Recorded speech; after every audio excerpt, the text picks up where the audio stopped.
Phone tapping అంశం అనేది చాలా ఎండింగ్ స్టేజ్కి చేరుకున్నట్లే కనిపిస్తుంది. ఎందుకంటే అల్టిమేట్గా కేసీఆర్ విచారణ జరిగిందంటే ఇక అయిపోయినట్టే భావించాలి.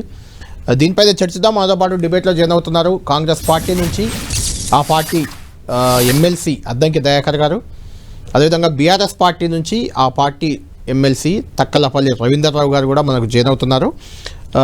ఇద్దరితో పాటు రచనారెడ్డి గారు బీజేపీ నుంచి జాయిన్ అవుతున్నారు. బీజేపీ అధికార ప్రతినిధిగా కాకుండా అడ్వకేట్గా ఆమెతో మనం మాట్లాడదాం. దయాకర్ గారితో మాట్లాడదాం, మళ్ళీ తర్వాత మీతో మాట్లాడతాము. దయాకర్ గారు, ఏంటి పాత సెక్షన్లతో ఇస్తున్నారని, తర్వాత నిబంధనలకు విరుద్ధంగా నోటీస్ ఇస్తున్నారని, ఇది అసలు ఈ నోటీసే క్వాష్ అయిపోయే నోటీస్ అని, ఇలాంటి ఇన్ని చర్చలు ఎందుకు వస్తున్నాయి? మీరేం చెప్తారు? నాకు తెలిసి మీరు కూడా ఎల్ఎల్బి చేసినట్టున్నారు, మీరు కూడా అడ్వకేట్, నాన్ ప్రాక్టీసింగ్. యా, ఇప్పుడు వాళ్ళేమో అడ్వకేట్లుగా మాట్లాడతారు, మనమేమో నేర దృష్టి నుంచి మాట్లాడతాం. వాళ్ళకి మనకు తేడా అదే. ఇక్కడ ఏంటంటే క్రైమ్ కమిట్ అయిందా లేదా అనే దానికంటే నోటీసులు ఇట్లా చేసిండ్రు, ఇట్లా చేయకుండా ఇట్లా చేయాల్సి ఉండే అని సోదరు చెప్తున్న దాన్ని వాళ్ళు స్క్వాష్ చేసుకోమనండి, రచనమ్మనే పెట్టుకోమనండి, మా రవీంద్రరావు గారిని పెట్టుకుంటే వాళ్ళకి స్క్వాష్ అవుతుంది, ఇంకో తిరిగి ఇవ్వచ్చు. కానీ what is the issue here? First కేసీఆర్కి నోటీసులు వెళ్ళినాయి అంటే ఆయన కూడా ప్రమేయం ఉంది అనేది గతంలో ఎవరైతే అడ్రస్ చేసిండ్రో వాళ్ళు చెప్పిన ప్రకారమే నోటీసులు వెళ్ళినాయి.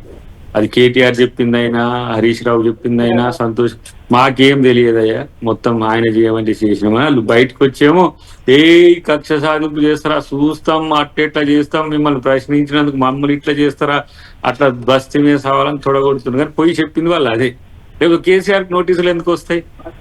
కాబట్టి ఇక్కడ జరుగుతున్న దాని విషయంలో సబ్జెక్ట్ వేరు, టెక్నికల్ వస్తాయంటే సిట్ ఇవ్వాలనుకుంటే ఇస్తుంది. మీరే చెప్తున్నారు కదా నోటీసులు ఎలా అయినా ఇస్తుందని.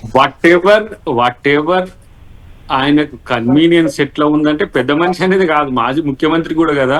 అయినా అది దానికి చట్టంలో ఫ్లెక్సిబిలిటీ ఉండదులేండి, పెద్ద మనిషి అనే ఇచ్చింది ఇది. ఈ ఫ్లెక్సిబిలిటీ రెండు ఉంటాయి బ్రదర్. ఇక్కడ హానర్ చేయడం కూడా ఉంటది కొంచెం. ఇండియన్ పాలిటిక్స్ లో డిఫరెంట్, అమెరికన్ లేదా ఇంగ్లాండ్ చట్టాలు వేరు. All are equal there, some limitations here. ఇప్పుడు మనం ఒక హోదాలో ఉన్న వ్యక్తుల్ని చేయాలంటే వచ్చే అబ్స్టాకిల్స్ కూడా ఉంటాయి. సంఘంలో పలుకుబడి ఉన్న వ్యక్తులు ఉంటాయి. అదే అమెరికానో ఇంగ్లాండ్ ఆసియా అట్లా ఉండదు.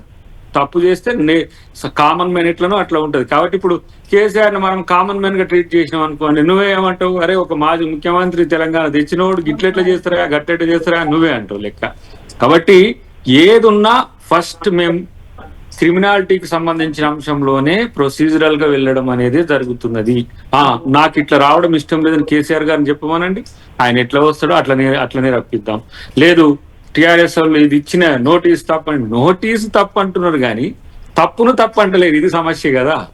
కాబట్టి దానికి ఎట్లా అనుకుంటే అట్లా చేయొచ్చు, అదేముంటది పెద్ద విషయం కాదు.